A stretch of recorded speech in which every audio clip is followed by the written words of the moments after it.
안녕하세요. 오늘의 데일리 뉴스레터에 오신 것을 환영합니다. 1. 세계사를 뒤흔들 발견. 2. 유럽은 뜻밖의 사건에 흥분했다. 3. 조 바이든의 치명적인 실수. 한번 진실을 알아봅시다. 이름 없는 몽골 초원의 비석. 수천 년간 잠들었던 비석의 비밀이 드러나자 전세계 역사학계가 충격에 빠졌다고 하죠. 그동안 잘 알려지지 않았던 고조선의 비밀과 함께 위대한 한민족의 업적이 드러났다고 하는데요. 대체 어떤 비밀이 밝혀졌는지 지금부터 자세하게 설명해 드리겠습니다. 말을 타고 걷던 이의 눈에 무언가 커다란 형체가 들어옵니다. 허허벌판 아무것도 없는 평원으로 알고 있었던 그는 갑작스러운 형체의 등장에 소스라치게 놀랐죠. 가까이 다가가 보니 이 길을 지나다니면서 처음 보는 비석이 있었습니다. 비석에는 글자와 함께 특이한 그림들이 새겨져 있었죠. 몽골 초원에서 발견된 이 비석은 세월이 지나 사람들 눈에 발견되었습니다. 학계에서 이 비석을 주목한 것은 한참이 지난 뒤였습니다. 몽골에서 발견된 이 돌은 흔히 사슴돌 디어 스톤이라고 부릅니다. 돌에 새겨진 사슴 문해 때문에 붙여진 이름인데요. 문해 외에도 여러 글들이 적혀 있지만 어떤 언어인지 확인하기 어려워 러시아 학자들은 물론이고 몽골 학자들도 수수께끼였습니다. 일부 밝혀진 것은 사슴돌 주변에 재단이 놓여있고 사슴돌이 있는 이 지역, 오시긴 으브르 우시긴 유버 지역은 예전부터 현지인들에게 있어 신성한 장소로 알려진 곳이라 의식을 위한 비석일 것이라는 추측이 가장 일반적이죠. 몽골 지역에 널리 퍼져 있는 선사시대 역사와 문화를 연구하는 윌리엄 휘초 유일남 W. 피처는 저서를 통해 이 비석을 언급, 예술과 샤머니즘의 흔적이 남아있고 분명 고도의 문명이 있었을 것이라 분석했죠. 여러 비석들을 연구하던 학자들은 비석이 새겨진 별자리의 주목일을 조사하던 중 충격적인 사실을 발견하게 됩니다. 28수 별자리의 위치와 생김새가 비석에 새겨져 있었는데 이와 같은 28수 별자리의 흔적을 한국에서 발견한 것이죠. 한국과 몽골의 위치가 다르기에 별자리의 위치와 숫자도 달라야 하는데 완전 일치하는 것은 우연의 일치라 보기 어려운 일이었죠. 이전부터 한국에선 알타이 지역이 한국의 영향을 받았다는 설이 있었는데 몽골에 위치한 사슴돌에서 결정적인 증거를 잡은 것입니다. 이와 더불어 의외의 장소에서 알타이 지역과 한국의 연관성이 발견되었는데요.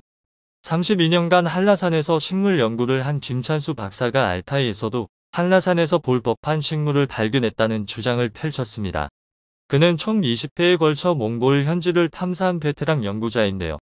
연구를 위해 우연히 출장을 갔던 알타이 지역에서 한라산에서만 볼 수 있다고 알려진 식물을 발견한 것입니다. 우연의 일치가 아니라고 생각한 그는 오랜 연구를 거듭했는데요. 결론적으로 그는 한국과 알타이 지역의 연관성이 있다고 바라본 것이죠.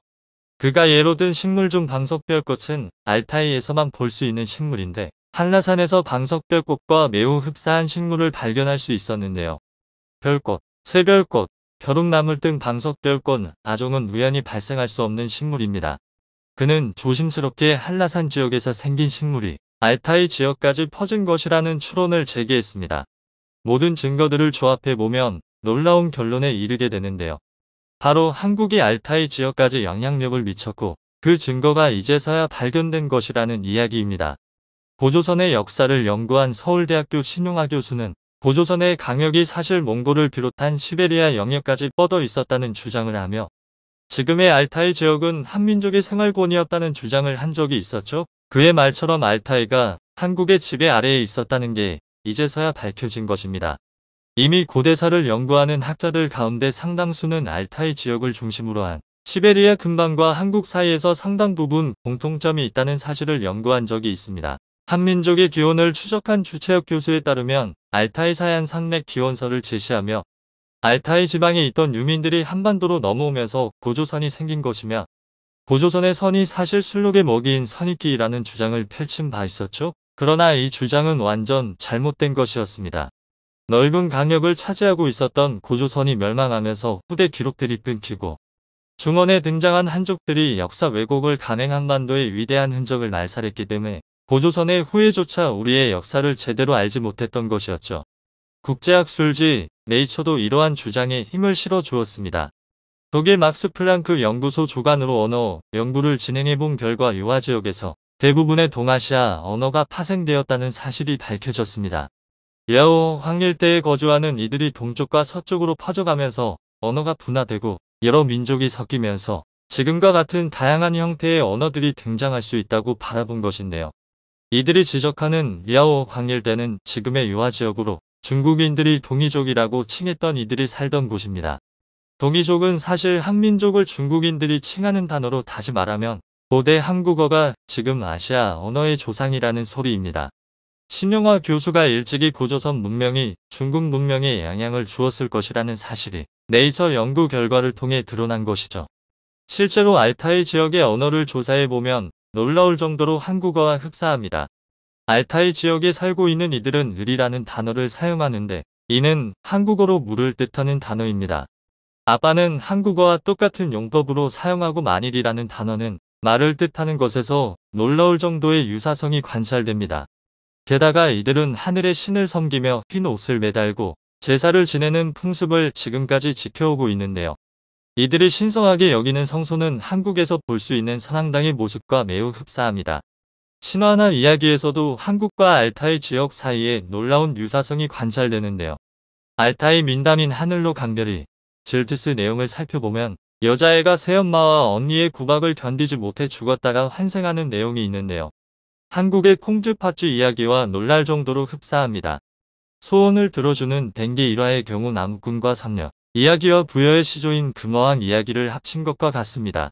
개구리의 목숨을 구해준 어떤 인간에게 생명을 구해준 보답으로 아내를 얻게 해준 일화는 알타이에서 매우 유명한 이야기입니다. 우연의 일치라고 보기 힘든 많은 유사성은 과거 넓은 영토를 통치하던 고조선이 알타이 지역까지 통치했고 한반도만이 아니라 알타이 영역까지 관리했다는 것을 암시합니다. 신용화 교수는 단군조선이 멸망하면서 유민들이 뿔뿔이 흩어지고 위만 조선으로 정권이 교체되면서 많은 변방 국가의 통치권을 중국에게 빼앗기게 되었다며 안타까운 사실이라고 한탄했죠. 이 사실이 학계에 보고되고 유물과 유적을 통해 고조선 문명의 위대한 역사가 드러나면서 가장 충격받은 국가가 있었는데요. 바로 중원 지역의 문명을 자랑하던 중국이었습니다. 중국은 동북공정을 통해 한국 역사를 자신의 역사로 편입하려 시도했죠. 특히 고대사 영역에서 중국의 입장은 한국은 중국 문명의 수혜를 입은 변방국이며 독자적인 문명은 제대로 갖추지 못했고 문명이라는 것도 사실은 중국으로부터 비롯된 것이라는 의견이 중국 학계의 일반적인 주장이었습니다. 그런데 시베리아 일대 지역에서 발견된 사슴돌을 비롯해 식생과 문화, 놀라울 정도로 흡사한 신앙체계 그리고 언어적 유사성을 부인하기 힘들어지면서 고대 고조선이 넓은 영토를 다스렸고 독자적인 문화가 있었다는 것을 인정할 수밖에 없었다고 합니다. 서양학계도 알타이를 중심으로 퍼져 있는 유물 연구에 돌입하며 한국의 역사를 다시 재조명하게 되었다고 하죠. 안타깝게도 한국인들은 위대한 역사를 모른 채 살아가야 했습니다. 동북공정을 비롯한 중국 역사학계의 끊임없는 왜곡 때문에 그런 것이죠. 지금이라도 위대한 우리의 역사를 후손들에게 알려야 할 필요가 있습니다. 과거 단재 신채호 선생은 독사신론을 통해 단군의 후예가 세계 곳곳에 퍼져 있으며 시베리아 알타이 지역은 우리 민족이 손을 뻗었던 영토라는 사실을 언급했죠. 신채호 선생의 연구를 이어받아 지금이라도 진실을 알려야 합니다. 한국산 전기차에 대한 보조금 지급 차별 논란으로 많은 우려를 낳았던 미국의 인플레이션 감축법. 그에 대한 여파가 최근 미국 시장에서 현실로 나타나고 있다고 합니다. 그로 인해 한국 기업들은 불만을 토로할 수밖에 없으며 바이든 정부에 크게 실망한 상태인데요. 심지어 미국 내부 여론조차 한국 편을 들며 비난의 목소리를 높이기도 했습니다.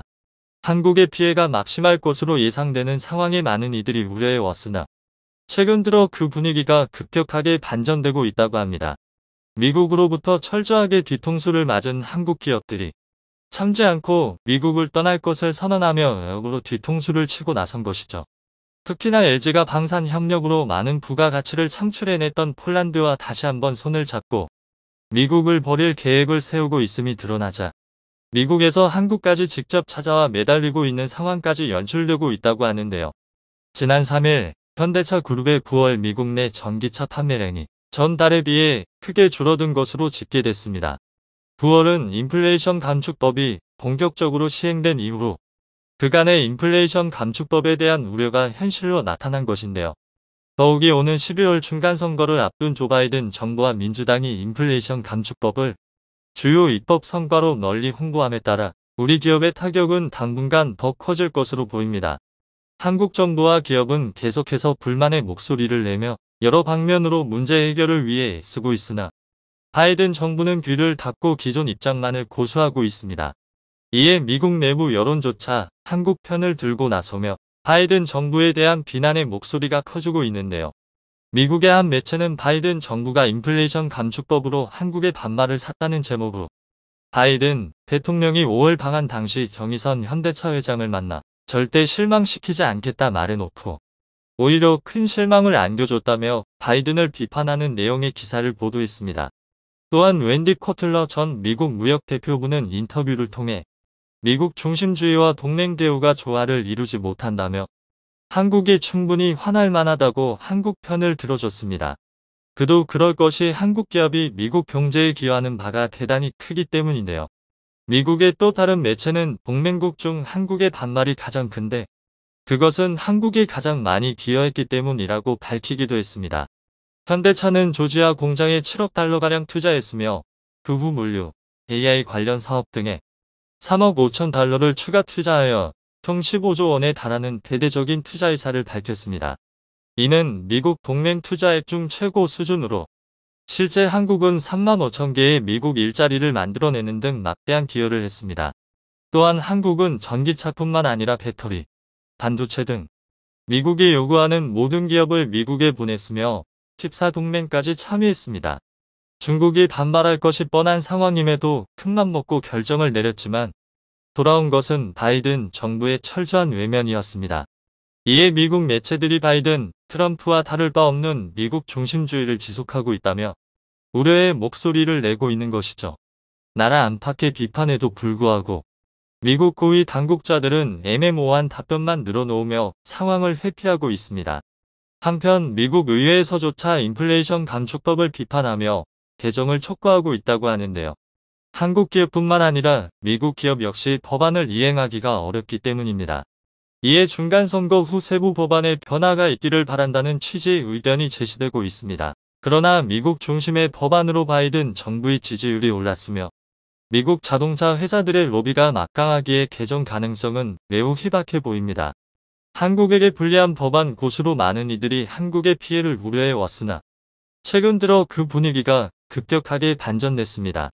미국으로부터 철저하게 뒤통수를 맞은 한국 기업들이 참지 않고 미국을 떠날 것을 선언하며 역으로 뒤통수를 치고 나선 것인데요. 이에 미국 현지에서는 한국 기업을 붙잡기 위해 부단히 애를 쓰고 있다고 합니다. 특히나 LG가 방산 협력으로 많은 부가가치를 창출해냈던 폴란드와 다시 한번 손을 잡고 미국을 버릴 계획을 세우고 있음이 드러나자 미국에서 한국까지 직접 찾아와 매달리고 있다고 하는데요. 지난 3일 현지 시간 부광모 LG 대표가 폴란드 바르샤바에서 마테우슈 총리를 내방하고 LG에너지솔루션 폴란드 현지 공장을 방문해 생산 현장을 둘러보고 현지 인직원들을 만났습니다. 이 공장은 연간 약 100만 대의 전기차에 탑재 가능한 배터리를 생산할 수 있는 세계 최대 규모의 생산 능력을 갖춘 곳으로 유럽 주요 완성차 회사에 배터리를 공급하고 있습니다. 이날 면담에서 구 대표는 LG에너지솔루션 브로츠와프 배터리 공장이 LG의 전 세계 배터리 생산의 절반가량을 차지할 정도로 성장했다며 폴란드 정부의 관심과 지원이 큰 도움이 됐다고 감사를 표했습니다. 또한 구 대표와 관계자들은 한국과 폴란드가 더욱 미래지향적인 관계로 발전하길 바라며 그 과정에서 LG도 기업의 역할을 다하겠다는 뜻을 전했는데요.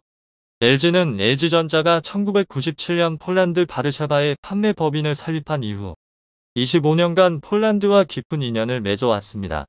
폴란드에는 LG전자, LG에너지솔루션, LG화학, LG이노텍의 사업장이 위치해 있으며 LG뿐 아니라 300여 개의 한국 기업들도 진출해 있습니다. 현재 한국과 폴란드 정부는 방산, 에너지 등 다양한 분야에서 협력 방안 논의를 진행 중인데요. 그 와중에 미국의 속이 타들어 가고 있다고 합니다. 기존의 LG에너지솔루션은 미국 GM사와 미국 인디아나주에 동시에 투자할 계획이 있었기 때문입니다. 이미 미국에 입점한 LG에너지솔루션은 미국의 또 다른 거점으로 인디아나주를 생각하고 있었습니다.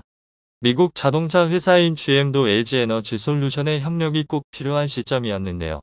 LG에너지솔루션은 인플레이션 감축법에 따라 배터리 생산 기술을 소화할 수 있는 전 세계 몇 안 되는 초대형 회사이기 때문입니다. 미국은 인플레이션 감축법 시행으로 2027년부터는 광물 조달부터 재련까지 상당 부분에서 중국을 제외해야 합니다. 중국을 제외하고 이 모든 과정을 자체적으로 해결할 수 있는 회사는 LG에너지솔루션과 삼성 SDI 정도밖에 없는 것인데요. 전기차의 절반은 배터리가 담당하고 있다고 해도 과언이 아니게 GM의 성공은 곧 LG에너지솔루션 손에 달려있다고 할 수 있습니다. 인디아나주는 LG에너지솔루션과 GM의 입점에 성공할 경우 약 수천 명에 달하는 고용 효과로 엄청난 지역 경제 활성화를 이룰 수 있습니다. 평소 조용하고 큰 변화가 없는 인디아나주로서는 이번 입점 기회가 대단히 큰 기회로 여겨질 수밖에 없는데요. 인디아나주의 주지사 에릭 폴콤은 LG에너지솔루션과 삼성 SDI의 배터리 공장 입점을 강력하게 요청하고 나섰습니다. 이 와중에 인플레이션 감축법이 터지고 만 것인데요. 주지사는 매우 당황할 수밖에 없었죠. 일단 단단히 불난 한국 기업들부터 달래기 위해 애썼습니다. 한국까지 직접 날아와 배터리 업체는 전기차 회사에 공급하는 회사들로 큰 문제 없다. 비자 문제 해결 전혀 문제 없이 하겠다. 한국인 전문 인력이 미국에 와서 즉시 투입되어 일할 수 있도록 관계부서와 협력하겠다며 진담을 흘렸습니다.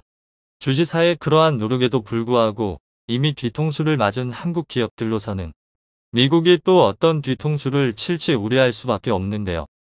LG에너지솔루션은 인디아나주에 투자 결정한 것 아무것도 없다는 의사를 밝히며 선을 그었습니다. 한편 LG에너지솔루션의 새로운 공장 장소로 캐나다 온타리오가 거론되고 있습니다. 캐나다에서 생산해도 아무런 문제가 없는 데다 광물까지 곧바로 조달할 수 있기 때문인데요. 실제 캐나다에서는 한국 기업을 맞이하기 위해 대형 니켈 광산의 채굴 면적 확대 승인 절차를 밟고 있다고 합니다. 이렇게 미국과 캐나다에서 한국 기업을 데려가기 위해 애쓰고 있지만 캐나다 역시 인플레이션 감축법에 전혀 문제가 없기에 현재로서는 캐나다가 더 유력할 것으로 보입니다. 이에 놀란 인디아나주는 즉각 더 큰 믿음을 주기 위한 행동에 나섰습니다. 지난주 해당 카운티 의회에서 LG에너지솔루션의 입점을 대대적으로 지원하는 법안을 통과시킨 것인데요. 수천억 달러에 이르는 세제 혜택에 약 15년간 각종 부담금을 면제해 주겠다는 파격적인 혜택을 제시했습니다.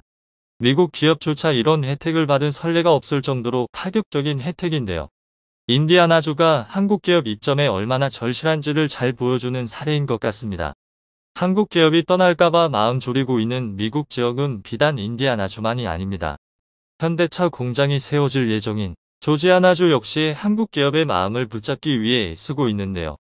현대차가 조지아주에 공장을 세우는 것은 확정이지만 그 투자액을 대폭 줄일 수도 있는 상황이기 때문입니다. 현대차 조지아 공장이 지어질 경우 추산되는 고용인원만 약 8,000명으로 조지아주에 있어 매우 중요한 사안일 수밖에 없습니다. 여기에 SK배터리까지 조지아주 공장 설립에 관심을 보이면서 조지아주의 절실함은 더욱 커졌습니다. 브라이언 캠프 주지사는 미 전기차 배터리 공장 기공식에서 조지아주 역사상 최대 규모의 투자가 시작되는 의미 있는 날이라며 그 감회를 밝히기도 했습니다. 캠프 주지사는 SK배터리가 LG의 핵심 인원을 빼왔다는 등 여러 이유로 소송에 걸리며 미국에서 쫓겨날 위기에 처했을 때 그 누구보다 열심히 도왔는데요. 상원 의원을 총동원해 LG와 SK 양측 임원을 만나 설득하며 간신히 재판까지 안 가고 합의로 끝낼 수 있도록 기여했습니다. 그 와중에 알벼락과 같은 인플레이션 감축법이 나왔으니 캠프 주지사는 난감할 수밖에 없었죠. 조지아주는 최대한 현대차의 심기를 거스르지 않기 위해 애썼습니다. 일각에서는 인디아나주처럼 조지아주 역시 독자적으로 더 많은 세제 혜택을 제공하거나 백악관과 단독 회담을 여는 등 다양한 노력을 보일 것이라는 전망이 나오고 있는데요. 더 이상 미국을 믿을 수 없는 현대차는 즉시 멕시코 공장을 개조하여 전기차 생산 라인을 확대하고 나섰습니다. 멕시코의 임금은 중국의 절반에서 30%까지 저렴하며 인플레이션 감축법에 따른 보조금 혜택도 받을 수 있기에 멕시코로 안 갈 이유가 없는 것이죠. 이렇게 상황이 완전히 역전되어 이제는 한국 기업이 더 유리한 조건을 찾아 떠나며 답의 위치에 올랐다는 것을 알 수 있습니다. 다시는 어느 나라도 감히 뒤통수 칠 엄두조차 내지 못하도록 한국 기업의 입지가 더욱 굳건해지길 바랍니다. 미국과 중국은 한국과 경쟁하는 강대국일 뿐 아무것도 아니기 때문에 한국에 이익이 되는 경우에만 협력해야 한다. 한국은 러시아 원전 기술을 업해서 4세대 원자로를 만든 걸로 아는데 한국은 러시아와 유럽과 미국의 기술을 모두 흡수할 수 있는 지구상 유일한 나라. 그것을 업해서 기술 독립을 해야 합니다. 현재 미국의 한국을 향한 일화 법안이 적적도를 넘고 있습니다. 전기차? 반도체도 모자라 이제는 원전에서까지 갑질을 하기 시작했습니다. 앞서 예상을 한 국면도 있었지만 현실이 되니 정말 믿기가 힘든데요. 특히 이제는 미국이 한국의 원전 수출기를 아예 막아버릴 움직임을 보여 논란이 되고 있습니다. 현재 미국은 한국의 전기차 분야보다 훨씬 강한 모습을 원전에서 보이고 있습니다. 앞서 27일 미국의 원자력 발전기업 웨스팅하우스가 우리나라의 한국 수력 원자력과 한국전력을 대상으로 수출 통제 소송을 냈습니다. 미국 정부의 허가 없이는 한국 기업이 다른 나라의 원전 수출을 못하게 하는 내용입니다. 미국은 한수원이 폴란드 원전 건설 프로젝트에 입찰한 차세대 가압병수로 APR-1400이 웨스팅하우스의 기술로 만들어진 만큼 자사의 지적재산권을 침해했다고 주장하고 있습니다. 이에 한수원은 한수원과 한전이 미국의 웨스팅하우스로부터 소송을 당했다면서 미국 수출 통제 위반 가능성에 대한 것으로 법정 대응을 준비하고 있다고 밝혔습니다. 이어 원전 수출에 차질이 없도록 최선의 대응책을 모색할 것이라고 말했습니다. 한수원과 스탠더드&푸어스 SP 글로벌에 따르면 웨스팅하우스는 지난 24일 현지 시간 미국 컬럼비아 연방지방법원에 한수원의 APR-1400 원전 설계의 자사의 지적재산권이 포함돼 있어 한수원이 수출을 하려면 자사와 미국 에너지부도의 허가를 받아야 하므로 한수원이 임의로 폴란드와 체코, 사우디아라비아 등 다른 국가로 원전을 이전하지 못하게 해달라는 내용의 소송을 제기했습니다. 웨스팅하우스는 한수원이 란드와 체코 등의 수출을 추진하는 한국형 원전인 APR-1400에 자사가 2000년 획득한 시스템 80 원자로 설계 기술이 들어있다고 주장하고 있습니다. 그러면서 한수원이 폴란드와 APR-1400 제공을 위한 의향서에 서명하려면 원자력 기술 공유를 제한하는 미국 법에 따라 기술 공유에 대한 미국 에너지부의 승인과 자사의 동의가 필요하다고 강조했습니다. 한국 원전이 미국 원전 기술을 사용 중이니 미국의 수출 동제를 받아야 한다는 것입니다. 웨스팅하우스는 소장에서 한수원은 2010년 아랍에미리트 UAE에 APR-1400 사기대 수출할 때 이런 필요성을 인정했다고 강조하며 미국의 기술을 다른 나라와 공유하는 행위를 금지시켜달라고 요청했습니다. 그런데 미국과 웨스팅하우스의 이러한 모습이 다소 황당한 것이 미국은 원래 한국과의 협력을 원해왔다는 것입니다.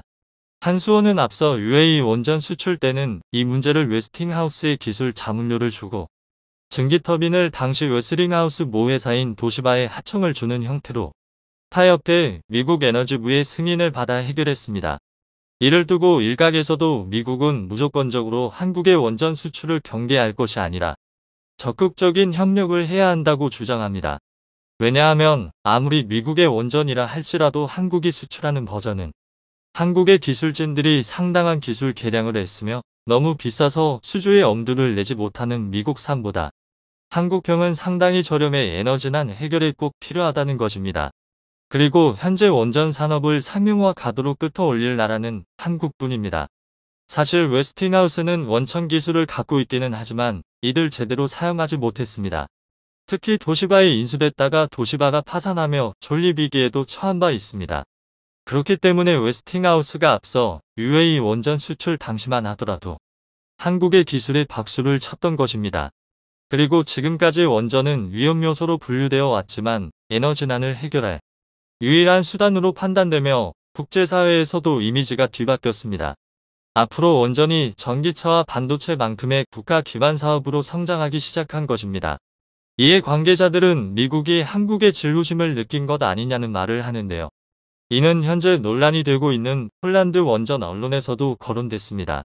폴란드 현지 언론은 지난 19일 한수원이 2주 안에 폴란드 전력공사 P 현지 민간 에너지 기업인 제펙 제이팝과 원전 사업 의향서를 체결할 것이라고 보도했었습니다.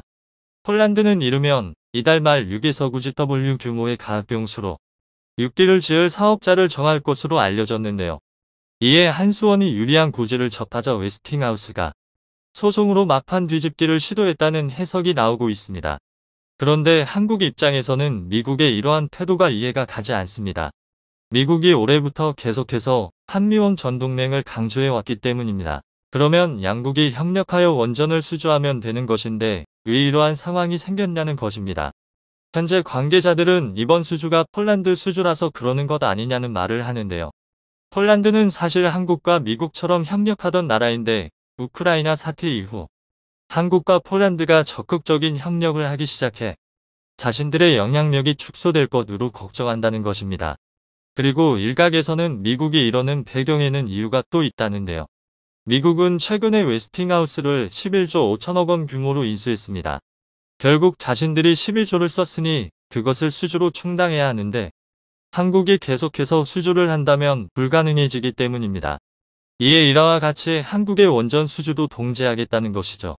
이처럼 한국은 울며 겨자 먹기로 미국의 폴란드 원전 수주를 빼앗기게 된 상황에 폴란드가 생각지 못한 발표를 해 놀라움을 주고 있는데요. 이를 보고 외신들은 폴란드의 이러한 발표는 한국에 수주하기를 원했던 것을 대변하는 것이라고 했습니다. 한국수력원자력과 폴란드가 31일 신규 원자력 발전소 건설 사업 관련 의향서회의를 체결한다고 알려졌습니다. 폴란드는 당초 2043년까지 6에서 9GW 규모의 원전을 건설할 예정인데 이 사업을 둘로 나눠 미국 웨스팅하우스는 1차 원전 건설 사업, 한수원은 2차 원전 사업으로 진행할 것으로 관측되고 있습니다. 25일 폴란드 현지 매체 제치포스폴리타에 따르면 미국을 찾은 야체크 사신 폴란드 기후환경부총리는 11월 발표할 폴란드 1차 원전 건설 사업자들 미국 웨스팅하우스로 선정함과 동시에 한수원을 2차 원전 건설 사업자로 선정하는 방안을 제니퍼 그레놀 미국 에너지부 장관과 논의했습니다. 매체는 이어 폴란드 전력공사피와 민간 에너지 회사 제팍제이팍이 31일 서울에서 한수원과 원전 건설 사업 관련 의향서를 체결할 것이라고 보도했습니다. 지그문트 솔라즈 제팍 회장은 한국과 폴란드 간 원전 협력을 정부에 강력하게 요청했다고 전했습니다. 폴란드의 민간 기업들이 한국과의 협력을 원한다고 강력하게 요청해 미국이 전량 수주할 뻔한 폴란드 원전이 반반이 된 상황이 된 것입니다. 정말 60년 넘도록 한미동맹을 강조했던 미국은 한국의 수주들 뺏어가는 행보를 보였는데 최근 협력 강화를 시작한 폴란드가 이러한 발표들 하니 눈물이 나 지경인데요. 심지어 폴란드는 이러한 발표들 하며 한국과 미국, 양국 모두의 심기를 건드리지 않은 것으로 칭찬받습니다. 폴란드가 미국 원전을 1차로 도입한 후에도 2차로 한국 원전을 도입하겠다고 나선 것은 가격 경쟁력과 기술 이전 때문이라고 전한 것입니다. 이에 폴란드 매체는 한수원이 8.4GW 용량의 6기 원자로를 짓는 비용은 267억 달러로 미국의 313억 달러 6.7GW 규모, 프랑스의 330억에서 485억 달러의 6일에서 9월 9일 GW 규모에 비해 저렴하다고 소개했습니다. 이에 정영훈 한국과학기술원 카이스트 교수는 폴란드 입장에서 미국과의 관계를 신경 쓸 수밖에 없다면서도 한국 원전이 가격 경쟁력이 뛰어난 데다 방산 협력 등으로 한국 폴란드 관계가 두려워지고 있는 만큼 한 폴란드 원전 협력도 이어가고 싶을 것이라고 말했습니다.